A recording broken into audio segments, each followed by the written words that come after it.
What is going on, everyone? Welcome to the first episode of Meadowland Madness, our show where a Jet fan and a Giant fan yell at each other. Not really. We'll probably talk quietly. But No, today definitely is don't. we're going to do all sorts of fun stuff. Today we'll be talking about who has the better team, the Jets or Giants. Here are stud quarterback James Morgan claims the Jets are the better team. We'll see if I agree with that later in the show. But we're going to do all sorts of fun content on this channel. A lot of good football stuff. I know I like crack football jokes and like make football references on the baseball channels or the baseball show, Big Up Baseball Banter, which is not going anywhere. Don't you worry. It's going to happen tomorrow, 6 p.m. Andrew might be there. We'll see. And so, but this is the fun way. You know, football season's coming up. Training camp's coming up. The dead zone is kind of over of the time after the draft. So today we're going to be comparing the rosters. That's kind of going to be the only segment for today. But in the future, we're going to have other segments. Like we're going to talk fantasy. We're going to do predictions. We're going to do news, like recap games, all sorts of fun stuff like that. Just talk football on the channel. And if you guys don't know, you probably do know, this is Andrew Acevedo, the lovely co-host, and this show will be alternating on his channel. So next week we'll be on Andrew's channel. So make sure you sub to his channel. You should do that. Way better videos than mine. So whoa, that's my gimmick. I put everybody over. That's my gimmick. That is your gimmick. But Andrew, how you doing, man? I'm doing great, man. Get to talk about the Giants, even though we should have been NFC East champs, but we're not because of a guy who got fired. So good to know. Doug Peterson. Oh boy, Doug Peterson. Oh God. Boy, he won a Super Bowl though. Everyone telling me he's a great coach because he won a Super Bowl. He's a great coach, yeah. He got a Super. Beat Brady. Yeah. Oh boy. So we're gonna basically break this down position by position. We're gonna go into some of the the reserves and the different role players on the roster, but we're mainly gonna compare the starters from each team and then kind of decide what position, but also what position group is better. And we're not gonna have like a system where like quarterback is worth this many points and running back is worth this many points, even though. Let's say the Giants win more position battles. That doesn't necessarily mean they're better than the Jets. At the end, we'll kind of discuss as an overall who's the better team. So we're going to start with the most important position on the field, the quarterback position. And I'll go first because we got the new kid in town, Wall Street Wilson. Zach Wilson, drafted him second overall. My opinion, the best quarterback in the draft. I can explain why I thought that in a future episode. Don't want to get too far into that. Zach Wilson, incredible arm talent, man. It's not just arm strength, being able to just flick it, incredible release, and he can throw off platform, throw on the run, throw with a bunch of different arm angles. It's great. Daniel Jones doesn't do it, so it's not. I won't take too many jabs at him yet. But Zach Wilson, absolute stud on the roster. Still have to get him signed, which training camp I think starts tomorrow, or today. So get him signed. But I'm not worried about that at all. Like the slot is already, the value is already based on the slot with the draft. It's not, pre-2010 anymore. But unfortunately behind him, we have absolutely nothing. We have James Morgan, my guy. No offense. You're good. 4th round pick from FIU. Every fan hated that pick last year, pretty much. Great arm. And that's it. Footwork is terrible, super inaccurate, just really bad. And then Mike White is kind of even worse. Another failed 4th round pick from the Cowboys. And then there's a possibility we could get Nick Foles if he, gets released by the Bears. I don't think they have much lever to trade him, and they're not going to keep 3 quarterbacks on the roster. It's kind of a waste nowadays. Usually just have 2 and maybe stash a guy on the practice squad. So those are our 3 quarterbacks, but Wilson's really the only guy we care about. How about the quarterback position on the New York Football Giants? Yeah, it's a little more pretty set in stone. Lord Danny Dimes, Lord Jones is obviously going to be the starting quarterback, and the Giants decided finally. I know last year Colt McCoy went into Seattle, sorry Jose, and beat the Seattle Seahawks. But the Giants never had they needed to get a backup quarterback because Daniel Jones has his first 2 years in the big leagues, I guess, in the NFL, has gotten hurt and has missed time due to injuries. So the Giants finally went out. And yes, is he the most beautiful name? No. Is he a great quarterback? No. But they went out and got Mike Glennon, who is a capable NFL. He's not going to win you a Super Bowl. If you get an injury, he can step in, game manage, and if you need him to win a game, he has that possibility to finally do that. But obviously, the big money and all the stake for Dave Gettleman, Joe Judge I think has earned his right that he will be the manager or head coach. Baseball terms are getting mixed in. Baseball season, still in baseball mode, yes. But Gettleman and Jones are at the hip, and this is the make or break season for Daniel Jones. Can he solidify himself to be an average quarterback? That's all we need him to be. We've given him all the assets that we will get to, position by position. Jones, it's on Jones. Can he be the guy? And my thing with Jones too is like this is a make or break year for him because we just saw it happen with the Jets. It was year 3 of Sam Darnold. He was terrible, and we moved on from him. If you guys know me, I was making Jet videos back in the day when this decision had to be made. I was on the pro move on from him. I don't think Sam Darnold is all too good, but that's a topic for a different day. When Week 1 versus the Panthers, we'll discuss that further. But with Jones, it's interesting because Judge and Gettleman aren't really on the same timeline, so I think Judge can stay. If Jones struggles this year, I think Gettleman is done. I think this is his 100%. last year. And I mean, the writing's kind of on the wall for Jones already. It's just getting that assurance to get that extra first round pick is just in case that you might need to move up for a quarterback for next year, which there are some good options. We still have to see a season play out. Or a trade. Or a trade, Aaron Rodgers, maybe. That'd be nice. We'll see. I don't think this upcoming quarterback class is as good as the one last year. This last one was stacked. But with Jones, I think the writing's on the wall, but he definitely can be a really good quarterback. He's in a clutch situation, a very good situation. You see, if you know us, we like the word clutch. Those words are very nice words. Got a lot of playmakers. Offensive line, still a little suspect, but, there could be some growth from guys like Andrew Thomas that we'll get to in a little bit. So here's the grand question. Daniel Jones or Zach Wilson? So obviously Zach Wilson hasn't played. Daniel Jones has. But here's the big question. Giants sitting number 2. Are you taking Zach? Or if Zach Wilson falls to you at wherever you guys picked, are you taking him? Okay, am I going to have to expose myself real quick? Or not even 10 minutes in, I have to expose myself. I was all on the Zach Wilson bandwagon going into the draft. I was Wilson, baby. Before the quarterback, obviously, before the draft, quarterbacks shoot up the board because that's the most important position. But during the season, he was going to be projected around the 10th pick, where the Giants, I believe, were at 11 this past year before they traded out. So there was a possibility, and I was scouting Zach Wilson to be like, if he's available for the Giants and Jones doesn't produce, especially after him getting hurt, it really got me like, I'm going to watch this kid and see if he is something. I think Zach Wilson is something. I have seen the Manziel comparison because shorter, cocky quarterback. I could see the traits, but I do think he's got a way better arm than Manziel. I do think he is mobile. I don't think he gets enough credit for being able to move the pocket and produce with his legs when he needs to. I do think Zach Wilson going into the year is not better than Daniel Jones because obviously, like you said, Jones is playing in the NFL. Zach Wilson isn't. Is there a possibility that he comes out and plays how I would expect Zach Wilson to be? And if Jones doesn't progress, I think Zach Wilson by the end of the year probably is the better quarterback. But the season will determine that. But if you're telling me right now, I got to go with the experience over the rookie quarterback, just because I'm a Giants fan. I'm going to be biased too. I'm going Zach Wilson because a lot of what Daniel Jones, in my opinion, he has shown a little more bad than good. And luckily, Zach Wilson is pretty much a clean slate. Funny you bring up the Manziel comp because I was so pissed off when I heard that. I wrote like 10 reasons why they're nothing alike. So Zach, I'll go that real quick. Zach Wilson, much better arm. He's a pocket first quarterback. If you watch Manziel back in the day, first read not there, run around a bunch.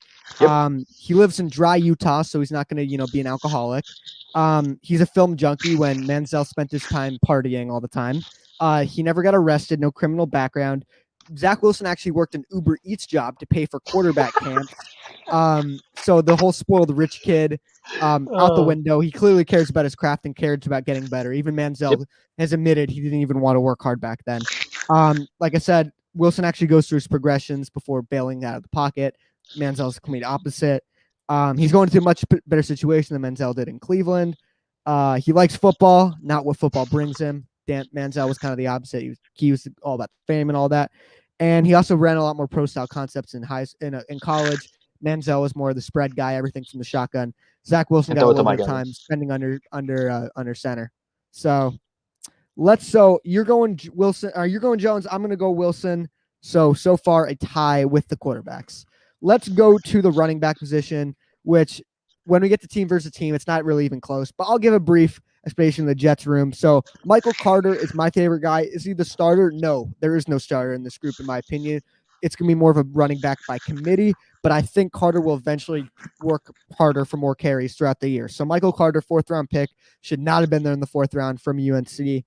Then we got Ty Johnson, a dude we picked up on waivers last year and flashed a lot. He's got really good burst, really good acceleration. I remember we put him on the field once for against the Dolphins. We got a huge first down, and then they went right back to Frank Gore, and because that was the 2020 Jets. But Ty Johnson, really looking forward to him. Really good speed. I think he has a lot of potential, honestly. And, this is what I like about spending late round picks or, not your premium assets on a running back. You can find diamonds in the rough like this all the time. Saquon Barkley, second overall.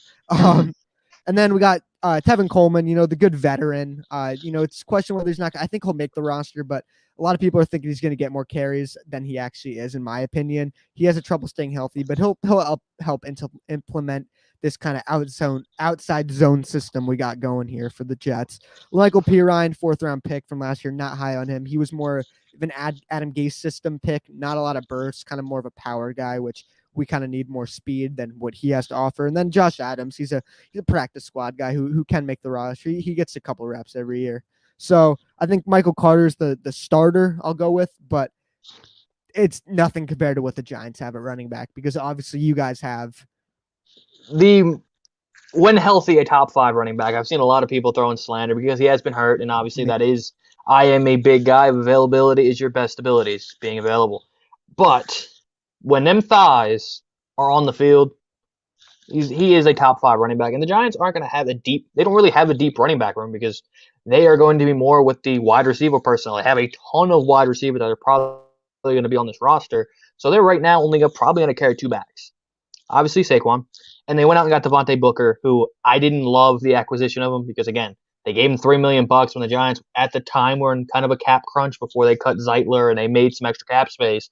And they could have waited. Yeah, cutting Zeitler. Kevin Zeitler, yeah, but wide receiver. We'll talk about that in a minute. Fun pick. But yeah, it was a dumb move because it was the first day of free agency. It was like one of the first moves they made is sign a backup running back. Like you said, you could have just drafted a guy in the 5th round, or 4th round, just to fill in a backup running back. But they gave Booker $3 million. Maybe can he be like a mixture of like Devontae Freeman and the Wayne train like last year? Maybe. But obviously the most important part is if Saquon Barkley stays healthy, can help Jones out, because having an elite running back, which when he is healthy, and he has showed 1,000 yards every time he's been able to play 13 or more games, he has 1,000 yards rushing every year. If he's healthy, can help out Daniel Jones, can help out this abysmal offense from last year, because he was sorely missed. Because yes, Wayne Gallman played a tremendous replacement role last year, but Wayne Gallman is not a home run hitter. Wayne Gallman is he'll get you nice 10, 12-yard gains. He doesn't have that Saquon, I can take it 80 to the house on one play. So, yes, if you look at the position as a whole, I think the Jets might have more depth because I do like that Michael Carter pickup. I think, what is it, UNC, right? Yep. A lot of people like that pick. I thought it was a pretty solid pick, but it's, again, kind of like how the Mets prospect pool is. It's a lead at the top, not a lot of depth. The Jets have the depth. Always got to bring Mets references because half this channel are Mets fans, so I love that. Exactly. And with Saquon, I think there are 2 main things he needs to really improve on. Pass protection's a big one. Yes, 100%. He's pretty brutal in that department. A lot of times, though, too, he really kind of just always wants to go for that home run threat. Kind of a home run hitter, but strikes out occasionally, just trying to get to the outside and whatnot, where he has games like against the Jets back in 2019 where I think he had 1 yard or something crazy bad like that, and he obviously got roasted in pass pro from Jamal Adams. We'll talk about that. We will, we got a Seahawks fan in the chat, so I'm pretty sure he's happy with Jamal Adams right now. But I agree with you. Running back room for the Jets way deeper. I think the league is starting to head more towards the running back by committee approach, but I think Saquon Barkley is I think he's the most talented running back in the league. I don't think he's the most. Just a guy with that size, with those big of legs, holy shit, with that kind of speed, it's incredible. He's got a lot of good, stiff arm moves and stuff like that. So I'm going to give the edge to the Giants here at running back, and I'm guessing you'll do the same too.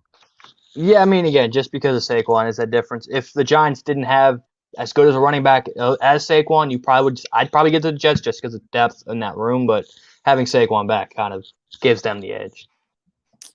All right, at fullback, just kidding. We lose all our viewers. Moving on to wide receiver. This is a fun one. So last year, the Giants had way better group because the Jets had Chris Hogan out there who's playing lacrosse now, and all these bums. But both groups tremendously improved through free agency and the draft. We both spent early picks on a wide receiver and spent big money in free agency at a wide receiver. So for the Jets, I think the projected starters are going to be Davis, Mims, and Elijah Moore, with Crowder and Keelan Cole also playing a big role. Also, Braxton Berrios can bring a little bit in the slot. And then maybe a sixth guy like a Jeff Smith or a Vincent Smith, some guy who's not going to get any playing time really whatsoever. So I think we'll focus on Davis versus Galladay and kind of the guys who are, match them up as, wide receiver 1, wide receiver 2. But those are our guys. Who are your guys? Why am I wording this so funky? Who are the Giants wide receivers? How I have it, and I do the numbers as outside, other side outside, slot, and then depth and all that. Too. Yeah. So as number 1, the big guy, the new big acquisition, Kenny Galladay, Detroit, big boy. And this has been something I have clamored for the Giants to do, is get a guy. I don't care about speed. I care about guys that just catch the football, because we'll get to stone hands. And and Darius Slayton took a step back last year. He dropped a few big bomb plays that Jones put it right in the hand. Give me a guy who's got some size. With the Giants receiver room since Odell has left has been very tiny, 5'11", 5'10". They love these Golden Tates, Odell, Shepherds. Yeah. Kenny Galladay, 6'4", and he has elite hands. He's just the guy. Put the ball up, the 50-50 ball. He's gonna get it. Obviously, at second, they want to play him on the outside. I do think on a good team, he is a slot guy, and that's Sterling Shepard. They like him. They like him on the outside. I don't. I do think he's. You said Galladay in the slot. I was like, no, Galladay's my outside guy. Yeah. On the other side, it'll be Shepard, because they want to play him outside. I know. I personally believe he's better in the slot, but they went out and added some slot guys, so he's going to have to play. And he's still, again, he has great hands, decent enough speed. He can be an outside again. He's just shorter than your number 2 receiver should be. Obviously, Darius Slayton is going to come in the slot, kind of just the wide, go deep, vertical start. Had a great rookie year, regressed a little bit last year, but still made some big plays. That's kind of Jones's kind of favorite target, is like he just go, bomb route, go, have fun. Obviously, our new first-round pick, Kadarius Toney, is going to be our number 4, kind of going maybe outside to maybe coming into Slayton, and it depends who's hot. And then John Ross is kind of your extra J. Again, they did add a lot of speed. But Tony's also a gadget guy where you can do, reverses and have fun with him and play around, maybe make him a back, an extra back. So it is very flexible with our room. So I do like that Galladay is finally here, because I've been clamoring since the guy on my jersey that Jose is making fun of me. I don't want to buy a new Giants jersey. Who should I go buy? Saquon's nice, but, he's always injured. But again, having Galladay definitely is a huge outlier for the Giants, who finally have a true number 1. And lets everybody else go back into the role that they're really suited for. Yep. And this wide receiver rooms for both teams are actually incredibly similar, because Kenny Galladay, Corey Davis, big body, good contest and catch receivers. Mims and Shepard are pretty different, but Elijah Moore and Kadarius Toney are both incredibly similar. So let's get to these comparisons. I think the two quote number 1 wide receivers, and I bring a lot of, how do I explain this? You'll understand how I see football a lot of times, but one of the ways I see football is that a wide receiver 1's incredibly overrated. You don't just need one stud wide receiver. You need a lot of different guys. Everyone always hypes up teams like the Chiefs, elite wide receiving room. All right, Tyreek Hill gets hurt. Who's next?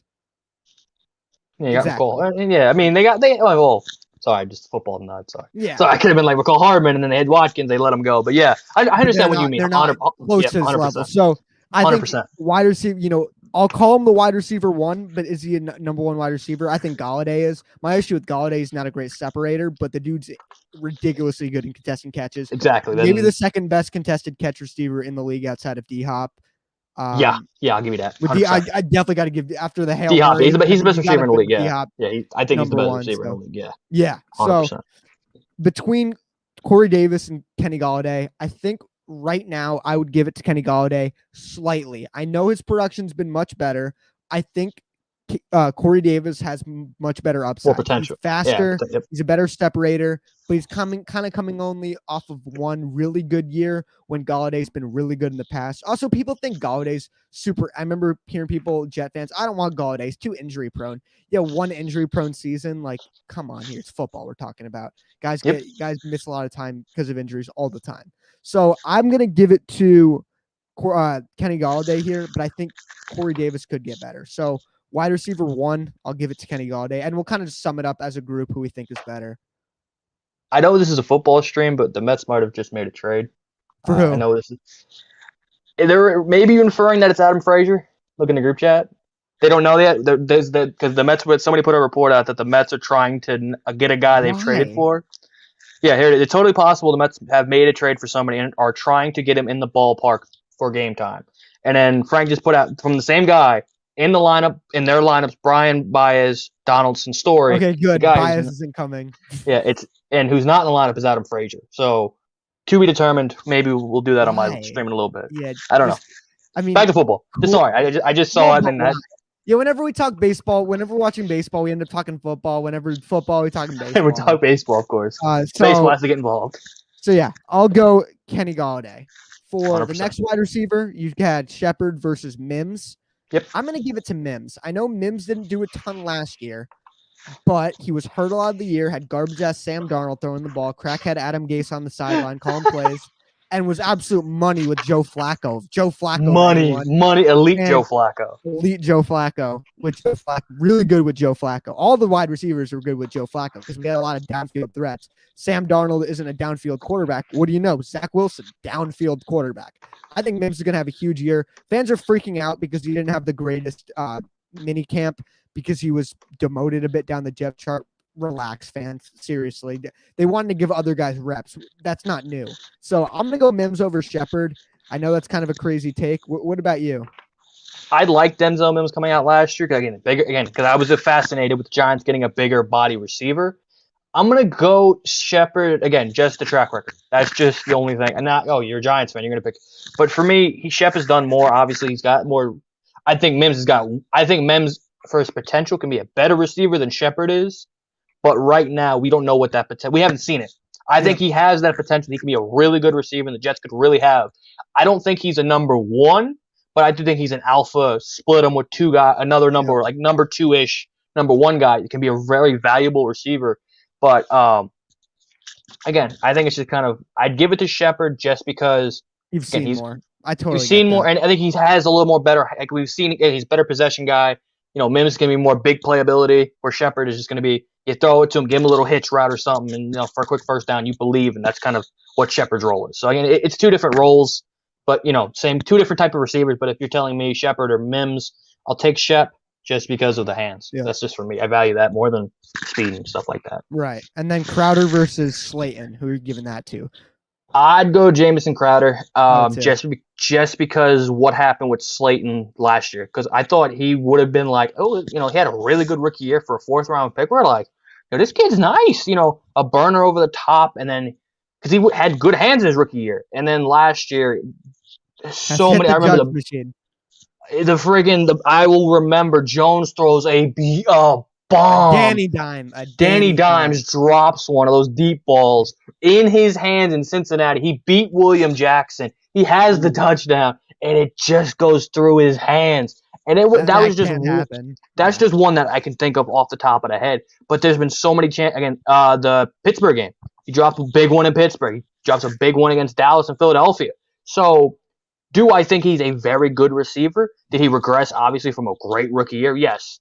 But Crowder has been consistent. Again, like how I said, I like hands guys. I like guys who catch the football. I don't care about the speed per se. I like guys who can move the chains. When you throw a ball in tight areas or when he's wide open, that he's going to catch the ball. And yes, Jamison Crowder hang on if they get lit up by a 100%, 100%. Crowder's just been such an old reliable throughout his whole career. Like with the Jets, he was always kind of the safety blanket, underneath routes, especially on 3rd down. He gets open too, and it has reliable hands as well. I mean, you can kind of use him as, he got like one handoff last year. He also threw a touchdown pass on a trick play. So versatility. But I think, 100%. a guy we're going to get to in a second is going to kind of take that kind of gadgety role. But, Jet fans were so quick to move on from Crowder just because his contract was a little expensive. And for me, like, I don't really think there's such thing as a bad 1-year contract because he's not going to be here next year. And, and luckily we were able to renegotiate his contract and get a guy like Morgan Moses. And we still have cap space to maybe get a Steven Nelson. We'll talk about it in the future. But I'd take Crowder too. I really like Crowder. I'm really happy we were able to retain him. Depth is so important for such a physically taxing position like wide receiver that you're constantly getting hit. So I'm going to go Crowder there. And then here's the exciting one. Elijah Moore versus Kadarius Toney. Kadarius Toney. I'm freaking. I watched him all the time last year. I don't know why I'm blanking on his name. These guys are incredibly similar. They're mainly slot receivers who do the whole gadgety thing. And there's one I know I know Toney was drafted higher. And I know I'm a Jet fan, so I'm going to seem biased, but I'm also a Gator fan, so I watched them a lot. I'm going to go Moore for this one reason. Moore's specialty is blazing fast speed and really good route running. Toney's is really yards after the catch is really his specialty. And I think that's a little harder to translate versus, the elite tools that Elijah Moore has. I think both should have been first-round picks. I think Moore should have been a first-round pick. And I was shocked we got him in the second round. I didn't know too much about him because I wasn't looking at early wide receivers for the Jets. I thought we would dress more corner, but we ended up addressing that later and going to a stud wide receiver. They had a phone call with him. They said, we're not going to pass on you twice. They thought about taking this guy at 23 before he moved up for Elijah Tucker. And that wouldn't have been an awful pick. So I'm going to go Moore here. I think he's got a higher upside. And, year one, you haven't obviously seen much of these guys. Toney is awesome. He's a really good yards after the catch threat. Both guys can take, handoffs out of the backfield, do, jet sweeps, reverses, all that good stuff. But I'm going to give the slight edge to Moore, and I'm guessing you're going to go Toney. I'm going to be honest. I didn't love the pick because I did wanted to go offensive line or at least some kind of extra. Neither did 5-point vids. But I wasn't he overreacted. The Giants could draft Patrick Mahomes and he'd overreact. Sorry, 5 points.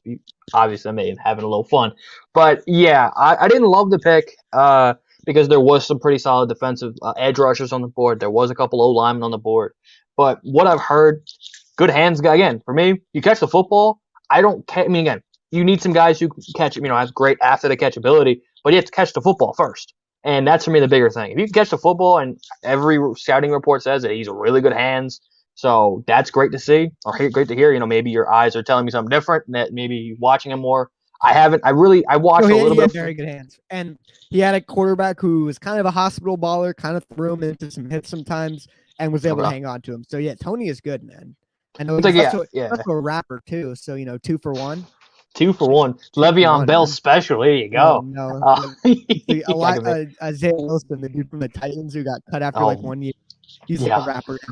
Horrendous, dude. Oh my god. But again, I know what Gettleman was trying to do. He wanted Devontae Smith because that was the last big 3 out there. I didn't want him. I was on the. Justin Fields fell to 11. I mean, Jones. He's sitting there. Yeah. He should be sitting there. I mean. Why not? I mean, if the Bears obviously offer us a pick, an extra first-round pick we can use for trading for if Jones falters, we could trade for a quarterback next year, or like you said, trade up in the draft if we want to go youth. But again, Toney against Elijah Moore. Moore. I'll go Toney just because give me the guy that's catching the football, then the big play guy. All right, let's move on to tight end. Oh, we have to give up who has the better room, wide receiver or for the wide receiver, Jets or Giants. The Giants, just because I got the Giants. I'm going to go with the Giants just because Jets are a little more projection. I think they have a higher ceiling. 100%. I do think Mims can be nice. Giants. And I think if Mims turns out to what I think he can be, I think that makes us closer. But just the Galladay acquisition and then the Toney is as the 4, and then not even John. We didn't even talk about John Ross, and they have Dante Pettis. And Keelan Cole too. Yeah. And Keelan Cole, I mean, they have some good young pieces. But right now, if you're telling me what room right now would I rather have, Galladay for me is that X factor with Toney and Ross and some gadget guys at the bottom. Then hands with Shepard. I would go with the Giants room. Yep. All right, let's go to. You looking at the Mets lineup that just came out? Yeah, I'm just seeing if trades come through. I was looking if there's any any guys who just got traded in the lineup. Yeah, I'm watching. That'd been a very fun way to patient. find out. Imagine it says Frazier and it's like, we got Adam Frazier. No, Todd Frazier again. Yeah, let's go. All right, so tight end. There's good players here, Met players. I think the Jets don't really have too much at tight end. The Giants have a little more, but I'll go for it. I think Tyler Kroft is going to be the starter. He's kind of your classic veteran tight end who's elite blocker, good red zone threat, but not really ever really been a starting tight end. But in this room, there's really not much. And then you got Chris Herndon, which I don't think there's a player that the fan base is more split about. Some guys thought he showed a lot of flashes. So basically, showed a lot of flashes his rookie year with Sam Darnold.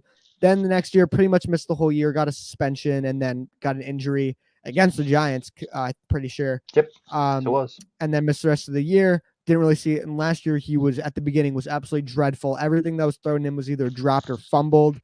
And then got a little better towards the end of the year, but really just a lost season. Really, he was really bad. And I know, everyone says, oh, Adam Gase effect. Every time offensive players leave Adam Gase, they get better. I mean, we saw it happen mid last year. We had a running back named Kalen Balaj who was ass with us, gets released, goes to the Chargers, and it plays really well. Gets picked up on, like, he's on the waiver wire for fantasy and all sorts of stuff like that. So, I mean, but also, like, Adam Gase isn't saying, yo, Chris, drop it, fumble it.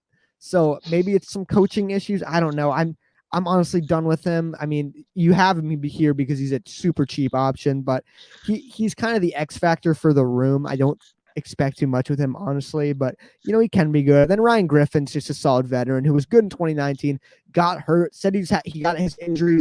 He's never going to be the same after this injury, and he was awful last year. He just really didn't do much from the production standpoint. And then Kenny Yeboah is your classic undrafted free agent who should have been a 6th-round pick, so people think he's good because he fell to undrafted free agency. People are talking about, I think this guy could be the starting tight end. Jet fans, this guy's probably going to make the practice squad. Honestly, like, let's not kid ourselves here. So that's the room. Nothing great, really. This is definitely the weak point one of the big weak points on the team. How about go over Stonehands and? Oh yeah. We want to start with him, or do I want to start with the actual best tight end in this room? We'll start with Stonehands. We'll start with Mr. Speed and Mr. Fantasy. Oh, he's great in fantasy. He's got all this potential. Made the Pro Bowl. He made the Pro Bowl. I mean, that just shows you that he's good at football. He made the Pro Bowl. Evan Ingram, the most head case professional athlete I think I've ever seen, because he will drop a wide open fade route for a first down that would have put the game away and could have got us a division title. I'm not talking about any game specifically. Just a moment doesn't exist. And then when he's triple covered with Jesse Bates on his back, pulls out and William Jackson in coverage, just puts his hands up, and one hand brings the ball down for a 60-yard reception in the next game. The most confusing player I have ever seen. Because if you make it easy for him, he's just going to drop it, or he's going to pop it up and then get intercepted, and it's on Daniel Jones, right? Love me some interceptions. Stats are misleading. Stats are 100% misleading. But then he makes these mossing of, elite secondary players, and it just doesn't make sense, and has to try, and he gets good. But then they go out and add a guy who, again, if I've said the same thing over and over, and again, the more we do these shows, you're going to see what kind of players Andrew loves. They go out and get Kyle Rudolph. Big red zone with hands. Catches the football. And he catches the damn football. Again, he's a red zone threat. Again, the Giants were bad in the red zone. Daniel Jones, again, hasn't had a lot of big bodies. Now you have 6'4" Evan Ingram. Well, no, I wish. 6'4" Kenny Golladay, sorry. And 6'7" Kyle Rudolph. There is some boys that you just go get it. And go get it. And again, red zone threat. The Giants have been bad in the red zone the last couple of years. Maybe it's because of Saquon being hurt, but even when Saquon was here, it was just bad. They were bad in the red zone, and now you add, a guy who can catch in the red zone, same thing with Kenny Golladay. And then even Caden Smith, he has showed some strides that Jones liked when Ingram's hurt, and he's being able to play. He's put up some solid numbers again. He's not flashy. Again, good hands, great run blocker, which, again, for Saquon is great. And we'll get to the offensive line. Extra run blocking helps. Oh, boy. And that's what Hayden Smith, and also Kyle Rudolph does pretty well. And if we're gonna, go back to the, pure run blocking tight ends, obviously Levine Toilolo, They brought him in, big dude, 6'9", just run blocking machine. So, that's the room in general. Yes, Ingram is the number one, but I would probably say Kyle Rudolph is the number one of that crew. And it's kind of interesting too. You kind of got the two young guys competing with the vets that they brought in. I think obviously Kyle Rudolph has had a better career than Tyler Croft, and Evan Ingram's had a better career than Chris Herndon. So I think this room easily goes to the Giants. I mean, 100%. I know everyone makes fun of Evan Ingram for being a Pro Bowler, but you had to do something to get there. I know fan voting when also the NFC was incredibly weak at tight end with George Kittle going down last year. It was Hawkinson, Ingram, Tanyan, like who Tanyan had a good year, man. Don't shit on Robert Tanyan. Yeah, I picked him up on fantasy, bro. He helped me out big time. So, tight end, giving it to the Giants. Let's get into the offensive line. So the Jets' offensive line, 2019 was absolute disaster. Joe Douglas comes in, says, we're going to make this offensive line good. We need to protect our quarterback, said Sam. Obviously not Sam anymore, but insert quarterback. Got to protect him. He preached this at his opening press conference. We got to win games in the trenches. What does he do? First year, first-round pick, offensive lineman. Next year, first-round pick, offensive lineman. You got your two anchors, left tackle, Mekhi Becton, left guard, Elijah Vera Tucker. Two first-round picks who I think Mekhi Becton has, they're two kind of different coming out. Vera Tucker was kind of the safer pick when Becton was the super risky pick, but boy, it looked like it panned out. He needs to stay healthy, but the Jets really upgraded their training staff this offseason too. So hopefully he can stay healthy. He's in much better shape too, which is big for, a big guy like him. 6'7", 360 pounds or something crazy like that. I told my mom that he ran a 40-yard dash in 5.1 seconds, and she was like, how is that even possible? Athlete. Then we move more and more down. It gets a little bit worse. Connor McGovern, I think he was really bad last year. Not really bad. He was not great last year. The year before we signed him, he was a top 10 center according to PFF. So I think he can really bounce back. He just kind of had a tough year, but also, offensive line is such a, important to be close to each other and really communicate with the COVID offseason, especially the center who makes all the calls, checks for all the stunts and all that kind of stuff. They didn't really have that, so they really struck with that. Right guard, I think there's gonna be a competition there. Greg Van Roten, I project to be the starter. There's some other guys there. Alex Lewis, who was our left guard last year, was really bad, but took a pay cut and stuck around. But if you take your starter from the year before and make him the backup, like there's not a lot of great offensive linemen in this league. So a lot of fans always say, "Oh, we need offensive line depth." I'm like, yeah, this is the best guys you can get. Cameron Clark, 4th-round pick from last year. I think he has the potential to be a starter here. You haven't heard too much from him, but if this guy can be the starting right guard and you just have a bunch of young guys, 3 young guys on their rookie contract, all growing together, that would be huge. And then obviously you also got the man, Dan Feeney, the Islander game, man, the GOAT, the mullet, the mustache, cranking beers at the Islander game. Unfortunately, he's the guy you want to be your friend. Don't want him blocking for your quarterback. He is really bad. And then at right tackle, we signed a guy, Morgan Moses. Now we had a guy, George Fant, who I liked, especially in this system. Really good, really freak athlete, and really good athlete, really fast for his size. But Morgan Moses is just such a stable, offensive lineman. He's such a solid player that, when a player like that becomes available, you got to go out and get them. So the Jets, seeing what their offensive line was, 2 years ago to seeing what it's now is amazing. And speaking of where it was 2 years ago, it's just like the Giants offensive line. So let's talk about that. Oh boy.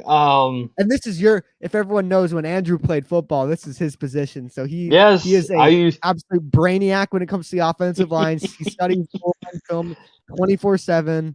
He's like what's his name? Brian Boldinger. Just always breaking down the offensive line. I got thrown out of a game, for beating the hell out of somebody because he beat me so bad. Future episode, yeah. Future episode, I'll bring that up as a story. There's players on it. Obviously, left That's tackle. Always a bad thing when it's like, we got some guys, we got bodies. They're good or not. Obviously, I think the brightest piece of this offensive line, who was bad the first 8 weeks of the season, but progressively did get better. It's Andrew Thomas, the 4th overall pick. I didn't love the pick, but I did think he was a better prospect than Mekhi Becton. I was scared of Mekhi Becton being the new incredible bulk. Yeah. This huge dude, and he had some drug problems before the draft as well. Right. Was he able to do what he did in college? Obviously, manhandling children. Yeah, he's manhandling adults now. So I was wrong. I still think Did you want Wills. Jedrick Wills? I had on my board. It was Wills. I was shocked the Giants didn't take him. Yeah, it was Wills, Worth, Thomas, and Becton on the big four. That's how I had it. So I was like, all right, because in that mind that he was playing at Georgia, I thought, okay, it'd be all right. Then in the and Nate Solder's back, Giants fans, yay! He's gonna play swing tackle. Really, I mean, it's depth. Again, is he good? No. Do I want to see him? No. Does he get paid a lot? Yeah. It's Gettleman's fault? Yeah. Yeah. So again, he's going to play probably swing tackle if one of Thomas or right tackle, which we'll get to. Who I said maybe Thomas is the most bright spot. Maybe that's at right tackle. Will Hernandez and Shane Lemieux at left guard. Again, Lemieux Giants fans love because he is great and he's got great run stats. In run coverage, he's great. Do not put that guy in pass coverage because oh my lord, is he bad? We had a guy like that last year. We picked him up on waivers from the Vikings. Pat Elflein, pretty solid run blocker, was horrid in pass pro, terrible. And now he's a starter for the Panthers. So Sam Darnold gets his guy back. Side blocker back. Yep. Oh boy. And Will Hernandez was a guy we took in the second round in the Saquon draft, and everyone was really high. He had a really good rookie season. Had COVID last year and was not the same guy that he usually was, but he's still again an average to above average quality left guard. Center is Nick Gates. This is a Gettleman guy. Gettleman has fallen in love with him. He's played swing tackle. He's played guard. He's played everywhere on the offensive line. Right guard, they have Fulton. They brought him in from the Houston Texans. Maybe not the best offensive line to go get somebody from, but he actually had a decent. It's the Texans we're talking about. The Texans we're talking. Sean Watson's running for his life, but he did have a decent PFF grade. It's what you got, 63%. It's not it's an average guard. And then I think diamond in the rough here is Matt Parrott. This is a guy the Giants fans love, and when he played, he was really good when he played. He just didn't play enough, and he's extremely young. They drafted him out of UConn, I believe, in the third round.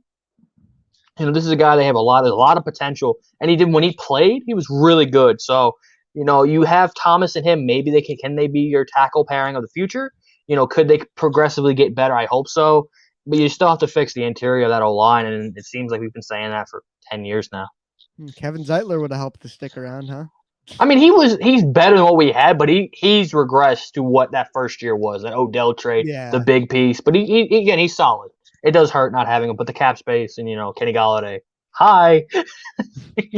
I thought you got him for Vernon, right? I thought.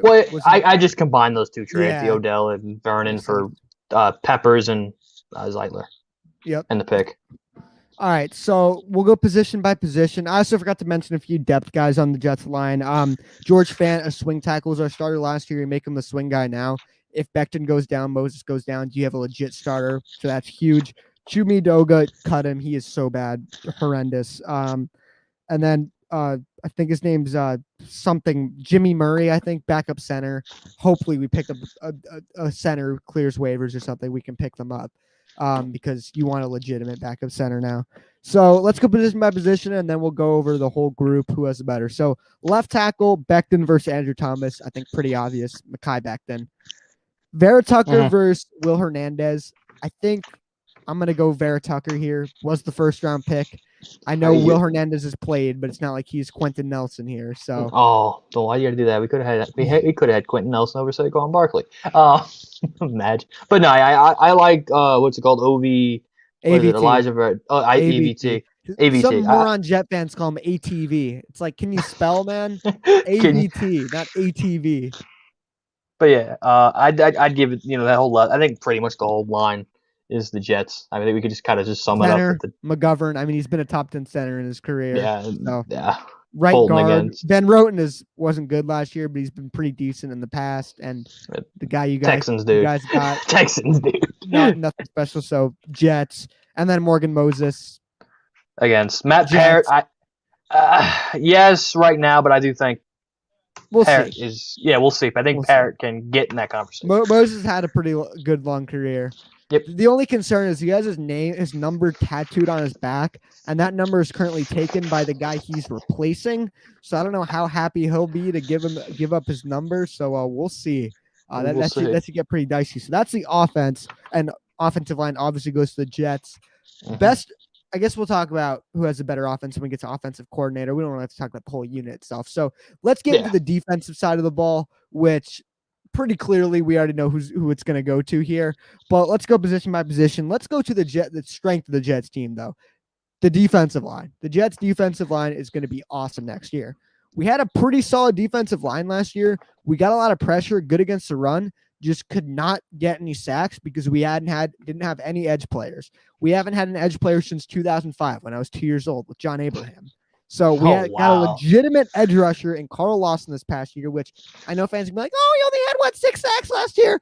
Guys, if you know me, sacks fucking irrelevant stat. What do you mean? What I care about, pressure quarterback hits, because how great is it if you're right there about to tackle him, Bengals interior offensive line sucked, quarterback steps up, or right when you're about to tackle him, throws the ball.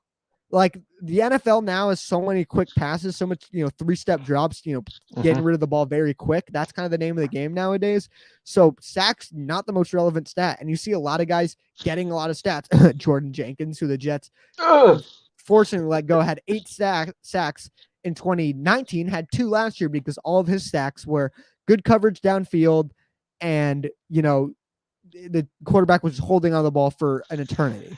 So I don't care about that. The guy the Bengals replaced him, Carl Lawson, with Trey Hendrickson, is kind of the definition of that, the kind of sack merchant. I know us baseball fans would make jokes about the ERA merchant. The sack merchant and the tackle merchant at linebacker, which we'll get to in a little bit. Oh boy. It's true. Like, the football stats are very deceiving in football. So at the edge, we don't have too much else, but we have good rotational pieces that I'll get to in a sec outside of Lawson, but he's our alpha stud on the edge who's going to play the majority of the snaps. Quinnen Williams is unbelievable, man. Fans are getting worried because he had a down rookie year. Was incredible last year. I know, again, he didn't have a crazy amount of sacks. When he was on the field and when he wasn't, you could tell. This dude is ridiculously disruptive, gets a million pressures, is incredible against the run as well. And then we signed, what's his name? Why am I forgetting? Sheldon Rankins. I couldn't think of his first name. I only wrote down the last names. Who is kind of I'm not going to call him a bust. He struggled with injuries in where was he? New Orleans.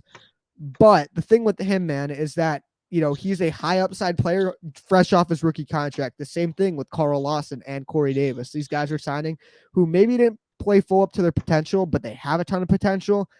And he's a really good pass rusher. He's not just your big guy who's going to clog the run up the middle. He's a legit pass rusher. And on those run stuff downs, full Alonzo Fatukasi is maybe the most underrated player in the NFL because he's a nose tackle who has no pass rush, but he's one of the best run blockers in the league. His PFF grades are just amazing when it comes to playing against the run. We also got Nathan Shepard, Jonathan Marshall, some, depth players who are going to compete for roster spots. And then John Franklin Myers is interesting because he's kind of a guy. I don't know how familiar you are with the, San Francisco defense from, where they had guys like Eric Armstead who would play and inside on early downs and then kick inside on third down. He's kind of the definition of that. He'll probably get some snaps on the edge. He's kind of a hybrid. And then Kyle Phillips is a decent run stuffing edge rusher. And then Vinny Curry is just a really solid veteran who'll come in on third down, good third down rotational pass rusher, really effective in that role. Same thing with undrafted free agent from last year, Bryce Huff. And then Ronald Blair we got from the 49ers, good run stopping edge rusher who kind of implement the system. So super deep group that has potential to be a top 5 edge, a top 5 defensive line in the NFL. And next year, if we invest really high pick to that other edge spot, it's going to be incredible, man. So Quinnen Williams, Carl Lawson, they're the huge X factor. They might not have all the studs, but you don't see a group this deep that often. So I love this Jets D line a lot. How about the Giants? Who you guys rolling with? Yeah, it's interesting. Obviously, we lost Dalvin Tomlinson to Minnesota, and I have said this to my friends. God, the Giants D line is very fat because they don't have a number 1 edge, which maybe we'll talk about if we're going to combine edge and D line. Obviously, we got your boy Leonard Williams, Big money Leo, which oh god, maybe is that. Hopefully that contract is gonna be worth it. Hopefully it pans out. We'll see. But he did have a good year last year. Obviously, B.J. Hill now is going to get some more time because now Dalvin being gone. B.J. Hill, who had a really good rookie season, didn't play much because of them drafting Dexter Lawrence and having Leo kind of diminished his time. But he had a lot of sacks in 2019. If even though they're their most overrated stat, got some gets to that quarterback.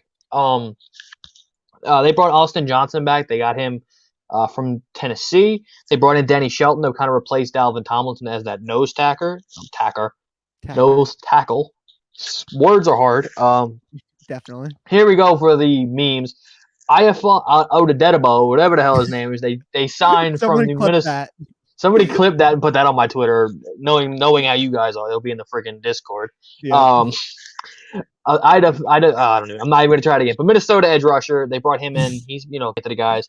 And then you get to the actual edges on this team, and it's young. It's Lorenzo Carter, who was a 4th-round pick that Giants fans love. There's an even better 3rd-round pick in O'Shane and Zimenez, who were both injured. One had torn Achilles, and the other one tore his ACL. So who knows if those guys they're healthy, but let's see how they play in training camp.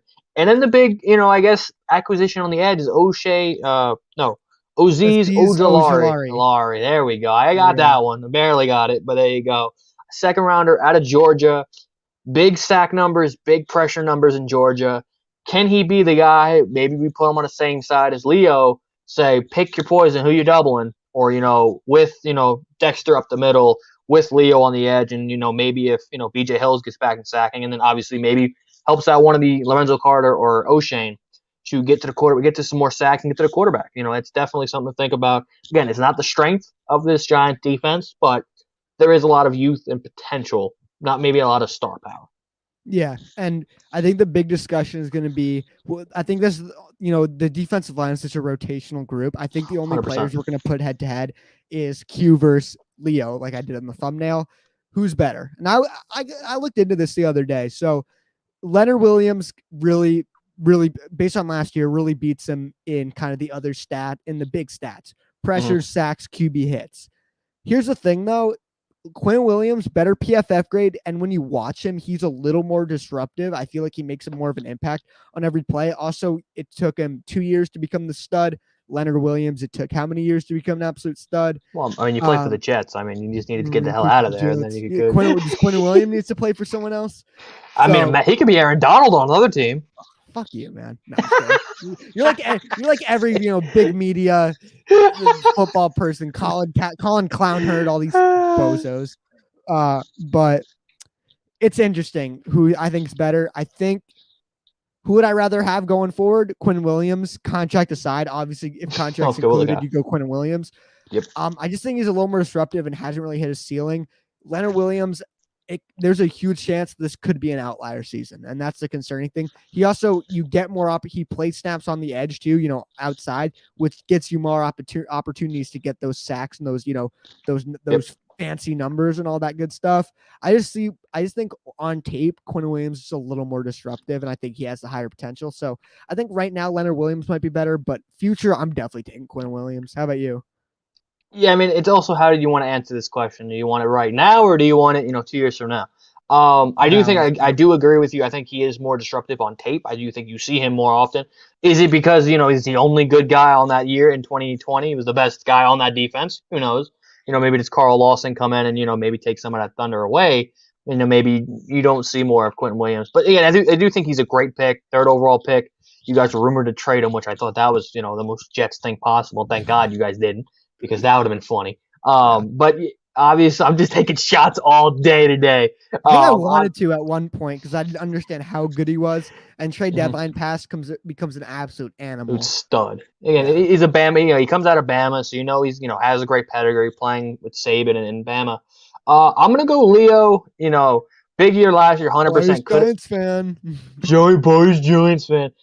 Yes, but I do think if you give the Giant, and if Azeez is what we hope he is, I think that can open up more opportunities for Leo to get to the quarterback, because he was the only true kind of pass rush. Yes, they had Kyler Fackrell and and before Zoe and X-Men got hurt, they were playing.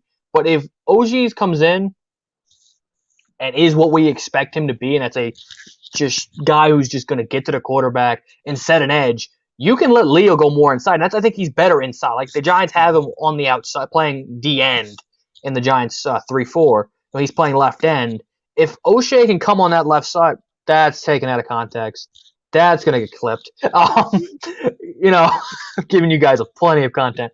But, if he can get, if the outside, if O'Shea can push from the outside, can open up for Leo to get more numbers and go up against maybe lesser guards, depending, not going up against top tackles. Because I do think he's been facing a lot of tackles instead of the guard. I think he is I do think he's more of a DT. I think he's more of an athletic DT than, a nose tackle specifically. But I do think if the Giants can ever get a pass rusher, and hopefully Azeez is that pass rusher, I think you can see his numbers go up because he wouldn't have to be that number one guy. Hey, when's the last time you guys had a legit number one like JPP? Has it been that long? Yeah, JPP. I mean, that's more than 15 plus years with the Jets with Jonathan, Abraham. But I mean, there's also 2 Super Bowls, but we don't talk about that. Oh, great. 10 years no playoffs. Oh, man, no. You should. Recently, both teams have been asked. That's they've both been. Yeah, we're on an even playing field. Yeah, they're very similar teams. Yeah. So D-line as a whole, who are you taking? I'm going to take the Jets because we have that legitimate threat on the edge. Yeah, Carl Lawson definitely. That definitely. Do you want to go for anymore? Your guys? No, you can go for it. I think the pairing of Lawson, Jets, baby. I think Lawson and Quinn Williams. Woo! I think Lawson and Williams together, I think they're the two best. The combo. Let's say the Giants, it has to be Azeez and Leo.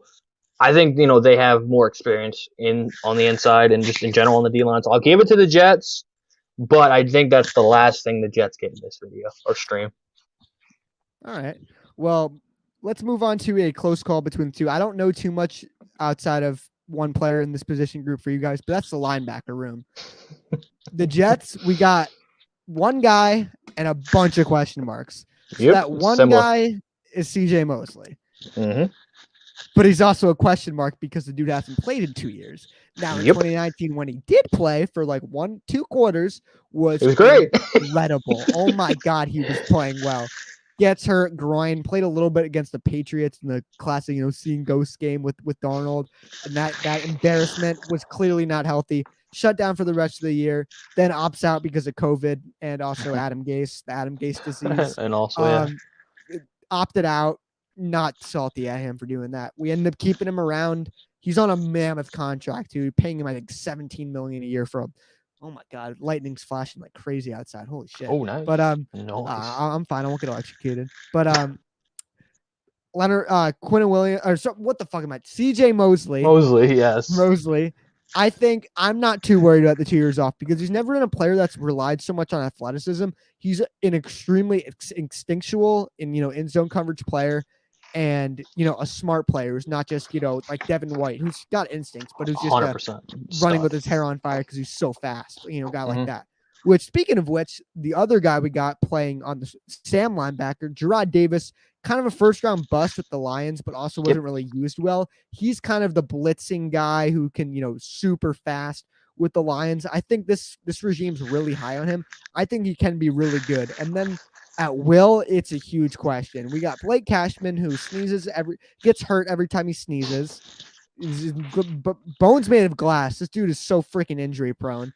And then we got two guys that are converted safeties that we drafted this past year, Jamian Sherwood and Hamza Nasruddin. When they were picked, people were like, oh my God, we're picking safeties. Like, what are we doing here? But they're actually linebackers. Sherwood was the higher pick, but I think Nasruddin is better and will start because he fell due to injury reasons. Sherwood's not really a great cover player. He's an incredible tackler, which is nice, which I think he's going to be huge on special teams. He can play a bit of a role in this defense, but I think it'll be Nasruddin. But outside of Mosley, there's a lot of question marks. I think Gerard Davis can be good, but still, we got to see it first. And, Nasruddin's a 6th-round pick, I think. So, yeah, I believe so. It's a big question mark. Fortunately, linebacker, I guess, is kind of the more position you'd rather have a weakness at versus, corner, edge rusher, the more premium positions on the defense side of the football. So Fortunately, that's the position we're weak at. We're also really weak at another position we'll get to in a sec. That's a pretty important position. But what are your thoughts on the Giants linebacker room? I think it's elite because we have a certain individual. I don't know when the clip's coming, but I know the clip is coming. But Yes. a certain individual who is the white version of CJ Mosley, except he plays every day and he And tackles a can't lot of cover. people. And can't cover. The But man, the myth, obviously, the legend, Blake Martinez. yes. Guy can't cover me, and I'm fat. Gotta love that clip. That's Andrew's reaction when the Giants signed him. So when you hear a 100%. guy say, "Can't cover me, I'm fat," that's usually saying that he can't cover. And No. it was a little bit better last year, but shout out Mhm. to that franchise guy on YouTube. When he was with the Packers, he did a whole film video on him, and oh my god, it is embarrassing. We talk about ERA merchants and sack merchants. When he was with the Packers, Blake Martinez is the tackle merchant. You get roasted downfield for 10 yards, knock the guy out of bounds, tackle. I can't stand it. When you tell me that a player is good because they have a lot of tackles, a lot of sacks, or a lot of yards, I want to rip my hair out. It does not make a player good. It's a lot of it is based on situation. Tackles are based on situation. Football eye test is king. You 100%. can't deny that. Other sports you can argue with it. Football especially. And Blake Martinez, a little bit a little better of a cover linebacker. I think he can cover you now. I'm very elusive. I have great hands, so I'd body him, even though him being like 6'5", 6'6", me barely being 6 foot. I'd still find a way to moss him. But I will give you his stats. He was targeted 75 times in coverage, allowed 59 completions, completion percentage about 79%. And he gave up 516 yards in those completions. That's a But linebacker. as a linebacker, but I will say the Giants are going to cover him more because I do think they will not be using linebackers as linebackers, like you said. I do think they will be using guys like Jabril Peppers, guys like Xavier McKinney, which we'll get to, I guess, technically in the safety position. But I do think they will allow him just to play in the box. And if Blake Martinez is just playing in the box, playing the O-line, he is a good player. Just don't put him in coverage because That's you a big are part about being a linebacker, though. That's the slight issue. Do you know who he reminds me of? Remember Alec Ogletree? Why do you? I mean, I've been throwing jabs. Why you got to throw that jab at me? He played for the fucking Jets last year. First play of the game, gave a 97-yard pitch to Raheem Mostert. And you watch a guy made a video. He circled Alec Ogletree on the play. Lost. Got cut like 2 days. Just destroyed. Horrendous. Yeah. I remember when the Giants signed Blake Martinez. A Giant fan I watched on YouTube, Bengal, called him White Alec Ogletree. White Alec Ogletree. And yeah. That's 100% facts. But yeah, he definitely, again, he is a guy, he's a great leader. His PFF grade was 75, almost 76. So that's not bad. Again, he actually. CJ Mosley's last year. Zero. A nice big old fat goose egg.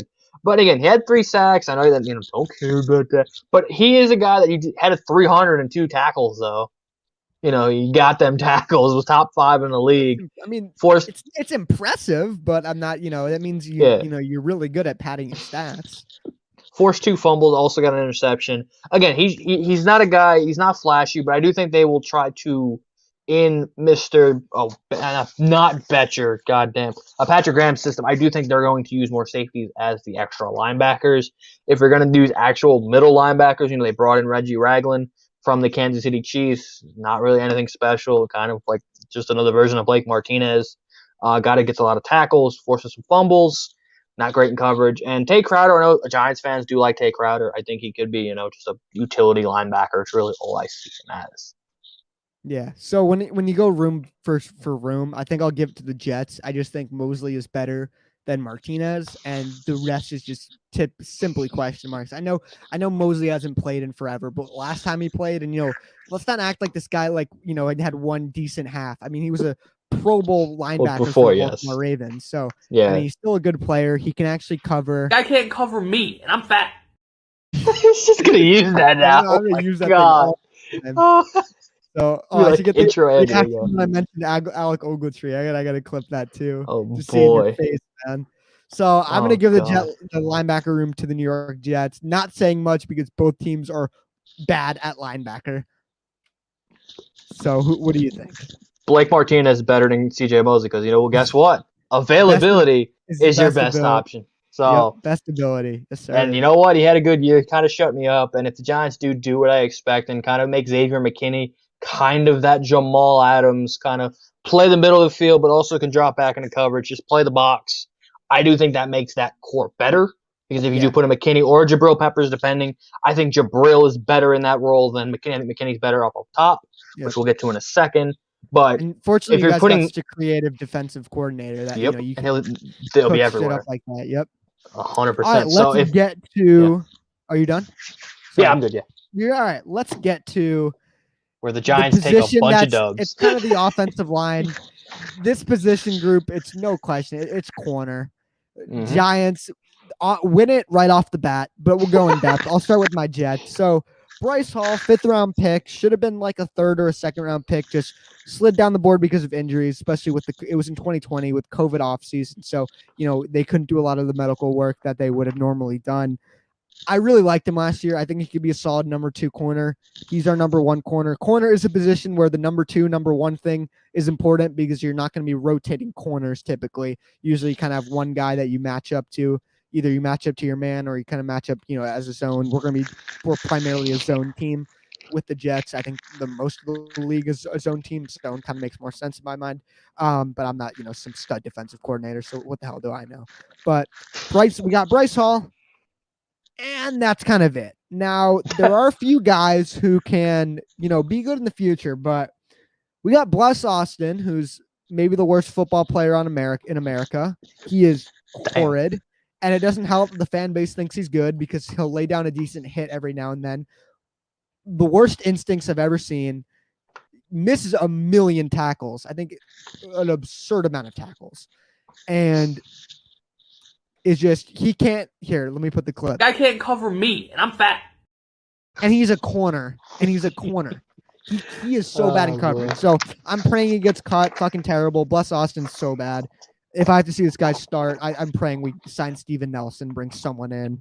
Other side though, it could be Bless Austin. It could be Lamar Jackson, undrafted free agent from Nebraska. Not Ravens Lamar Jackson. This is corner Lamar Jackson, famous for getting roasted by Henry Ruggs to lose us a game, which thank you, because we got Zach Wilson thanks to him. Who knows if we would have won another game. And then we go to, some other guys that we drafted, Jason Pinnock, Brandon Eccles. Maybe they can start on the other side. There's going to be a big competition for CB2. Isaiah Dunn, an undrafted free agent we picked up, is showing a lot of good stuff in camp. The beat is really high on him. Maybe he can be the starter. It's rough, man. Justin Hardy, we signed him a 3-year contract. He's listed as a cornerback. He's not a corner. He's a special teamer, not a corner. And that, if you can't crack it at corner on this team, you're not cracking it at corner any other team. So this corner room, I like Bryce Hall. It's so many question marks. And then in the slot, we had a stud slot corner that we didn't re-sign. He was with Atlanta, where our current defensive coordinator was, and he didn't have as great years as he did with the Jets. So I think, Brian Poole is who I'm referring to. That's the reason we didn't bring him back. But Michael Carter II, yes, we have 2 Michael Carters on this team, supposedly has done a lot in camp. And then Javelin Guidry, undrafted free agent from a year ago, showed flashes last year. He's a ridiculously fast guy. And hopefully, he's a decent slot corner. But I'm pretty sure the Robert Saleh defense does a lot of, they keep 3 linebackers on the field a lot. So maybe you're not going to see too many nickel packages. But this just doesn't compare to what the Giants have. What's your cornerback room looking like? I mean, we start off with maybe a top underrated corner in the league who had a tremendous year after signing a huge deal. Going back to Gettleman, being drafted by Gettleman in Carolina. That's obviously, we're talking about James Bradbury. I kind of had a little concern with because, he wasn't the biggest name, but he also went up against guys like Mike Evans and Chris Godwin with Tampa Bay and, Michael Thomas and the Saints and, some great receivers he faced. Julio, when Julio was at, but he came in and was the elite number 1 that we haven't had since Janoris Jenkins, the good version, not. I was about to say. Not post playoff Janoris Jenkins. Oh my God, don't want to talk about it. But the problem with the Giants is they've tried after that. Last year was trying to find a CB2. Was a hole, and I thought the Giants would address it during the draft. I didn't think they'd go into it in free agency, but they go out and sign a Dorian Jackson. to fill that number 2 role. Yes. Is he amazing? No. But all we needed, because Bradbury's got it locked down on that one side. So they were throwing Isaac Bradbury Yadam. Island. Yeah, Bradbury Island. Freaking It's giant a what's it Andrew called? started saying that. Like Oh, Revis Island, yeah. Revis Yeah. Island's easy. It's just we'll think of something stupid with like a fruit or something with berry or something. But O'Dorian Jackson is a very solid corner, and again they had Isaac Bradbury Yadam. juice. Bradbury juice. Bradbury juice. They go out and get O'Dorian Jackson again. He's just going to be a capable number 2. And then Darnay Holmes, who they drafted last year, great young player, had a pretty up and down rookie year, obviously for a 4th round pick. Not a tall dude, barely 6 foot, plays corner, that plays in the slot. They go out and draft Aaron Johnson out of Central Florida, another guy, decently solid player. And then yes, they still have Isaac Yadam hanging around, who I despise. I've never seen a corner more just pass interference. Just looks at him and there's a pass interference Austin goal. does a lot of that too. It's just infuriating, and then getting burnt on the easiest routes. But also again being able to Logan Ryan again, because great GM. Wow, not saying that about Gettleman.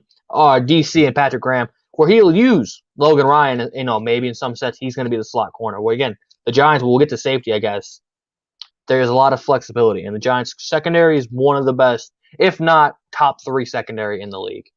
Yeah, and a guy like Logan Ryan really reminds me of like a Tyrann Mathieu, who will take snaps at free safety, but play a lot in the slot as well. I think Logan Ryan plays more in the slot than a Tyrann Mathieu does at safety. I think especially now getting Xavier McKinney, because he was hurt a bunch last year, right? He only played 2 games. Yeah, he played 2 games. So getting him a lot, and when we get to safeties in a sec, he'll come in. Logan Ryan will probably play a lot more slot corner. Tony Metro in the house. JETS. There he is. Yes. Let's go, man. The Jets. I love you skip over the Giants are better easily. Sadly, I love you skipped over that. There you go, Louis. Louis saying the facts. But we already addressed this, but the Giants win at corner. Mm-hmm. Just no doubt about it. You have a legitimate number 1. I don't even know if we have legit number 2. I think Hall can be, but he didn't even play a full season. He's extremely injury prone out of college, so we'll see. Safety, I actually think this is a topic for discussion. What's interesting is that the Giants kind of do more. Don't they do more single high with playing a guy in the box? Jabril Peppers. Yeah, I do think especially this year now with X-Men being healthy, I think you're going to see a lot more flexibility in guys in the box, guys up top, and they're going to be moving around everywhere. So like safety with the Giants is trash. I wouldn't say the secondary, the corners, which is the corners. Big part. I think our safety room is fine, which I guess I'll get to right now. So the big name obviously is Marcus May, another big flash of lightning. Holy shit. I know everyone's always saying, Jets weren't able to get a deal done with him. Dude, half of these guys who got franchise tagged didn't get a deal done. Leonard Williams did, but a lot of these guys didn't get a deal done. That's some. I don't know if you heard that. That was some big thunder. Yeah, that sounds a big thunder over there. Yeah, I heard that. Yeah. Windows open and everything, man. So Marcus May is a good player, not a. Don't you bullshit, Jed. I will. Don't do that to me. You see? Oh, the game just started. I think. The game just started. Yeah, we're running a little later. Oh no, or we'll be almost done. Yeah, you're good. Oh, I think he did because Frank put in the group chat. I don't see why this training staff is still here. Oh no! Don't do that to me. Oh, Peraza's been put on the IL, as well. Yeah, that's great. That's great. All right, lovely. Let's get back to positivity. Get back to positive football. We're not talking about the Jets secondary or corners because that's not positivity. But Marcus May is a really good player. Now I think he is. Hey, Pete hits a home run. Let's go. Hey, you see, Pete, second half resurgence, baby. Not like somebody called that on Mets Weekly, but I called him out twice. Not like But man, I gotta mute my phone. Back to the Jets. It's like the complete opposite. Whenever we're watching Met games together, we start talking football. Exactly. So whatever. We're not analysts. We're not professionals. We're fans, and we're fans of other sports as well. So this might happen 100% from time to time. So forgive us. But Marcus May, I think, is a really good player. I think that a lot of guys in the fan base really overrate him. I think he's a very good cover-free safety. He's just not an elite playmaker. like a lot of Jet fans think he is. Like a lot of people think he's better than Jamal Adams because Jamal Adams had a tough year in coverage. Jamal Adams is an elite playmaker. Marcus May, I know he had 2 crazy interceptions this past year, but he's not the fastest guy in the world, doesn't make these huge hits, not a great tackler, which is important for safety. I like him at free safety, which I think we're going to play him a lot. And then strong safety, it's interesting because we got LaMarcus Joyner, who was really good as a free safety with the Rams. You know, he's another versatile guy. Signed by the Raiders, played at slot corner for some fucking reason. Shout out to Mets fan, Raiders fan. Raiders fan, there you go. But comes back as a safety now. And in the Jets Flight 2021 documentary, Ulbrich, our DC, kind of discussed that we're going to ask safeties to go man-to-man to wide receivers. And having Joyner have that slot experience, he has that experience going man-to-man with a wide receiver, not just, a tight end or a running back out of the backfield. So I think Joyner's a decent player. And then you got Ashton Davis, who top pick. 3rd round pick from last year. Could have gone higher just because he was injured a little bit too. He couldn't get his medical checks with the whole COVID thing. Really good athlete. Instincts a little questionable. I think he can be a very good player. I don't think he was that good last year. There's one clip in particular where he got absolutely spun around against the Chiefs, just had no clue where he was going, absolutely roasted by, I think it was McCole Hardman, or I don't know, it might have been Tyreek Hill. Probably was Tyreek Hill, but I mean, don't most young safeties get roasted by Tyreek Hill? It's fucking Tyreek Hill, of course, for crying out loud. So he's interesting. I don't think he'll be, the starter. I think Joyner will definitely be more the starter here. But I definitely think he'll get a decent amount of reps. He'll kind of be that chess piece guy. He's extremely versatile too. Might take, snaps at the nickel as well. So, good safety room, but I don't know if it's as good as the Giants. I think it's closer than a lot of people think it is, though. So let's go over the Giants safety room. Yeah, I mean, you guys are capping. I don't see anything with Nemo, but that's just me. You just watch the AB back. You lion sacks. Yeah, you lion sacks of shit. Don't you ever do that to me again. Did he get on? He struck out. It was a BS call. It was 3-2, and the guy gave him a BS call. Logan, back to football. The Giants secondary and the safety room is really good. You have 3 starting caliber safeties with Logan Ryan, Jabril Peppers, Xavier McKinney. Again, like I've said, and like I've continued to say, I do think one of those guys or 2 of those guys are going to go in and out playing linebacker, kind of Mike linebacker next to Blake Martinez. And again, Logan Ryan was one of the most underrated pickups last year. Legit signed him right before training camp, and he should have been at the Pro Bowl. How good he played. I know the Pro Bowl is a joke, but I'm just saying that as an all-star. Evan Ingram. Yeah, he definitely should have been there instead of Evan Ingram. But X-Men was a big second-round pick. I was hysterically, extremely excited when he was there for the Giants. I was like, please, because I wanted the Giants secondary because I think secondary is more important than linebacker. Let me phrase that. In this game today, you need to have an elite secondary because it is an air raid league. So I was like deep in that secondary as much as you can. And Gettleman's done that, which, again, hasn't gotten me an edge rusher yet, but he's giving me one of the... I think is more important, but we'll get there. Yeah, but again, if you can't get to the quarterback, you sure as hell got to cover the receivers, and I think the Giants can do that. Yeah, I'm telling you, bro, I cut the promo on him, and all he does is wants their dingers. Sure. But yeah, I love this room because, again, there's veteran experience with Logan Ryan. There's, speed and hit stick ability. Yes, I'm going to do some Madden terms with Jabril Peppers. And Xavier McKinney is a guy you can put up top, kind of play like Earl Thomas, prime Earl Thomas, not old man Earl Thomas. One of my favorite, always one of my favorite. Derrick Henry's fullback. Oh boy, stop! We're not going to talk about that. That man is. He hasn't been the same since that play. But yeah, I do love the Giants secondary. I think it's again with that corner room. I do think it's one of the best secondaries in the league. We have to obviously see it play. Now we get a full year of Xavier McKinney, another year, and in the system for Logan Ryan, Jabril, Bradbury. Now we get a Dorian Jackson in the room. Austin Johnson is going to be in and out with Darnay in the slot. So I think it's a really good secondary. I do. I think they have the best secondary in New York, including the team up near Canada. Screw you, Micah Hyde. I'll fight you on that one. I know Trey White, but Bradbury eliminates Trey White. No. And then I'm saying but I mean you take out elite corner against elite corner, wash White the rest of the way. Of course, but I'm saying as a group, you got your number one. The Giants have a good number one who is comparable to a Trey White. and then you can go deep wise. I do think the Giants are deeper than the Bills are. Yeah. We're not talking about the Bills because they're Canada's Fuck team. the They're not New Bills, York's man. team. That's so true. They're Canada's team. You know, they jump through tables. So I don't like. You know, I'm Fucking a wrestling morons. fan, but Well, you know, I can't unfortunately willingly live go in through a Bills. table. I live in Bills country, so Yeah, you do. laugh about it all you want, but it fucking sucks up here. 100%. Do we want to talk special teams? Because God, they are very boring. Fine. Graham Gano's I don't better. know who the Giants have, but they're better. Our kicking situation is a disaster.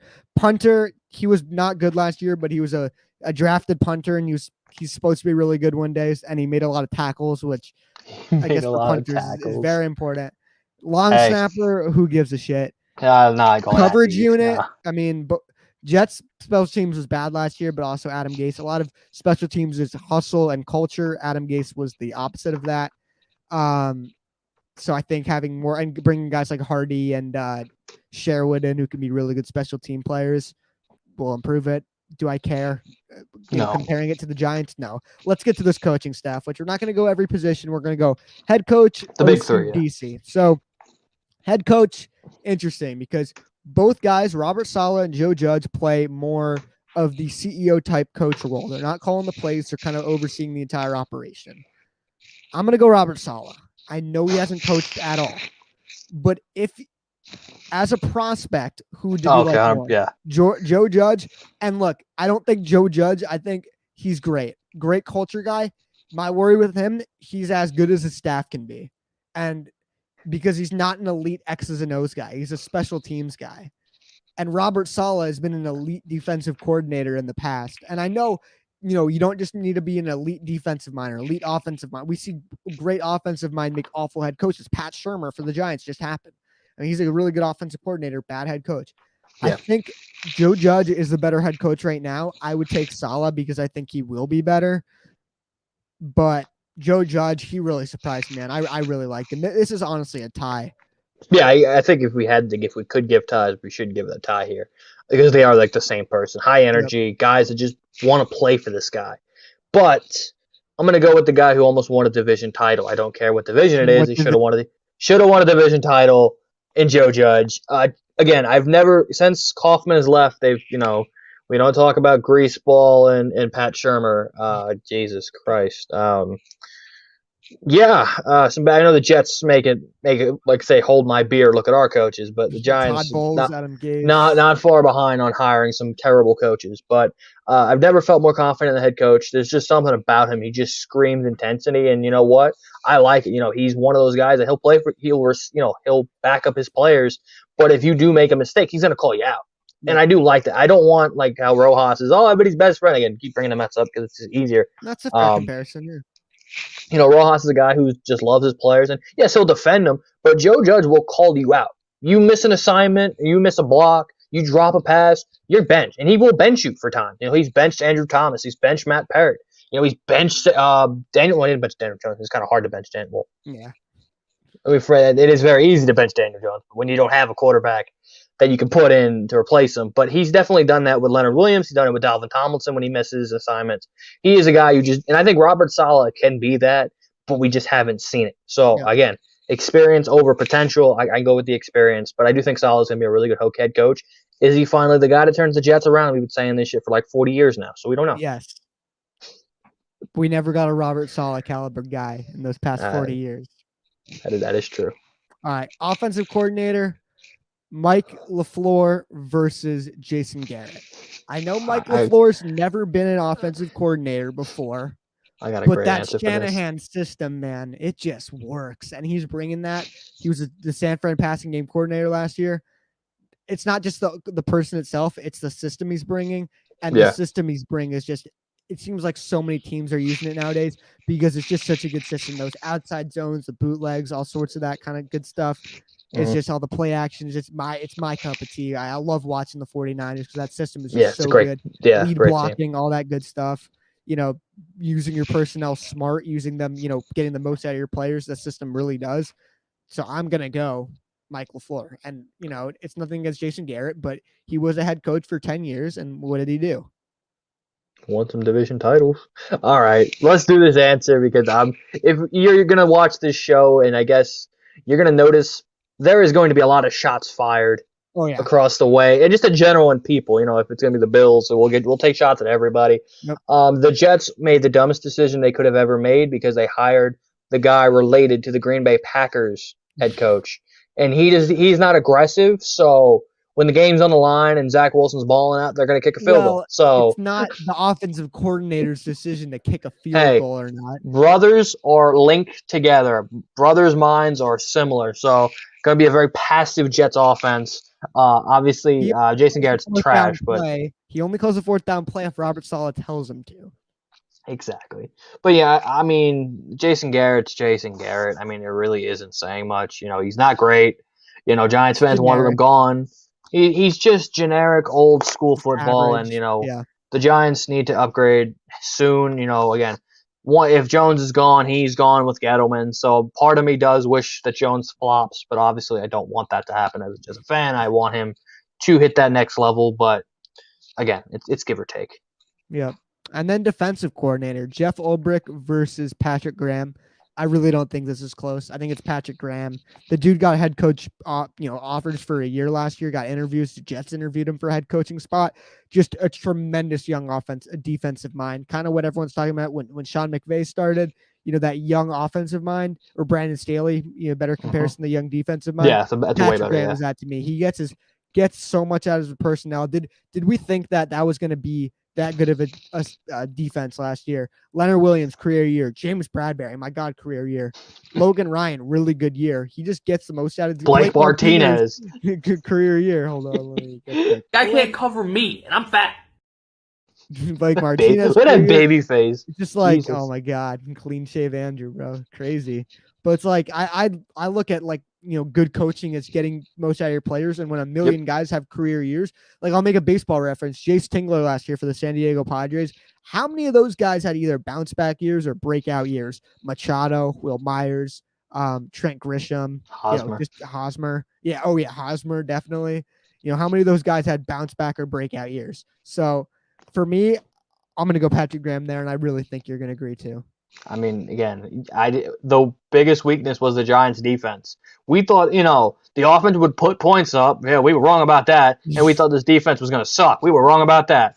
And maybe that is some of Joe Judge, too, because he is invested in the defense as well, because defense does win championships. Yes, does the quarterback matter? 100%. But look at Tampa Bay. Brady played well, but if Shaq Barrett and JPP and that secondary ain't shutting the Chiefs down offensively, the Bucs don't win that Super Bowl. So I think Judge is in that same mindset that defense matters, and he's going to fight to keep Patrick Graham as long as he possibly can. Like you said, he's going to be a future head coach, and God, I cannot wait for that day when they lose him. Next offseason. Probably, most likely, hopefully we're still doing the show by then, because maybe, who knows? Good episode. We'll see. But that's the Jets versus Giants. But we still have one more question to answer. Okay. Who's better, the New York Jets or the New York Football Giants? Which, if I ever hear someone say New York Football Jets ever again, I'm going to sprinkle. It's New York Football Giants because there used to be a baseball team called the New York Giants, dumbass. Not talking to you, just talking to those people. I know. New York Football Jets. The New York Football Jets. Yeah. New York Football. New York. Yeah. So, New York Jets or New York Giants. Not New Jersey. I get those jokes all the time. Oh, those are bad. They're terrible. Stupid, man. So, who am I going to Hey, go they turned to? double play. Nice. Sorry. Hate to say this. I'm going to go the Giants this year. I think the Jets will be much better in the future. Who will win a Super Bowl first? The Jets, because we have Wall Street Wilson. You got garbage ass Danny Dimes. Hey, we have Lord Daniel Jones. And the Giants, obviously, if you're going to let me, the Giants, it's defense wins championships. And the Jets do have a good defense, but they ain't on the same level as the New York Giants. That's what they've built. Gettleman has not built a great offense, but he sure as hell has built a defense who can deal with an average offense. And, they've brought in weapons, Saquon, Galladay coming back, brought in some depth of tight end. Yes, the biggest thing is going to be the O-line. Can the O-line not kill Daniel Jones? That's going to be the question. Who knows? Maybe there's a trade or... You can call him Stone Hands because all his fumbling. Hey, it went down. He's going to have less than 10 fumbles this year. Mark my words. He went from an F to a D. And now he's going to be a C. And then next year it's a B. Then it's an A+. Lovely. So it's progression. I need progression. I just need him to be Alex Smith. That's all I want him to be. Alex Smith. Niners, Alex. Overall? Niners, overall. Alex. No, I mean, they've got similar things, you know.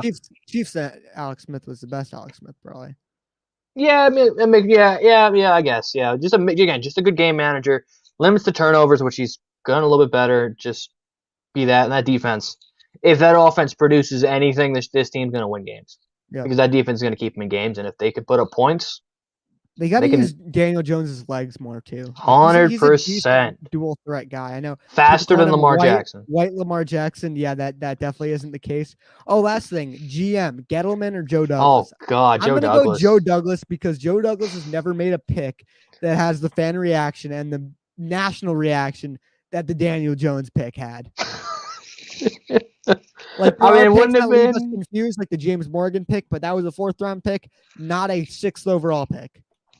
But I mean, are we really gonna say Dwayne Haskins was any better or Drew Lock any better in that draft class? No, but you could have gotten Josh Allen at 6 and Daniel Jones at what was it, 17? Hey, the Redskins were gonna take him, so you had to deal with the Redskins. Washington football team. Hey, sorry, they see on this channel until they come up with a new name as we drop. And how about that 3rd first-round pick? How did that work out? The corner. We don't talk about it. He's back in the league now. He was with the Chiefs last year. Chiefs, yeah. I mean, he had lockdown coverage in that video game. I'll give him that. At that party, he had lockdown coverage. Right? He was awful, right? God, he was brutal. I heard he didn't know the playbook. Like he fell asleep in meetings. Yeah, he ran was bad. Zone when they were running man and run man when they were running. I gotta watch his highlights. Don't. They're not worth watching. Yeah. They ain't worth watching. Just him getting burnt. But it's funny. I watched so many Bless Austin lowlights that DeAndre Baker won't even. Doesn't he have a butt pick, or is that Austin? That's Marcus May. Marcus May at the butt pick. Butt pick. Just have a lot of butt themed items. Great. Yeah, thanks for bringing that up, man. Gotta love it. What was he going? Like, where was he trying to go? Like, do you not have eyes?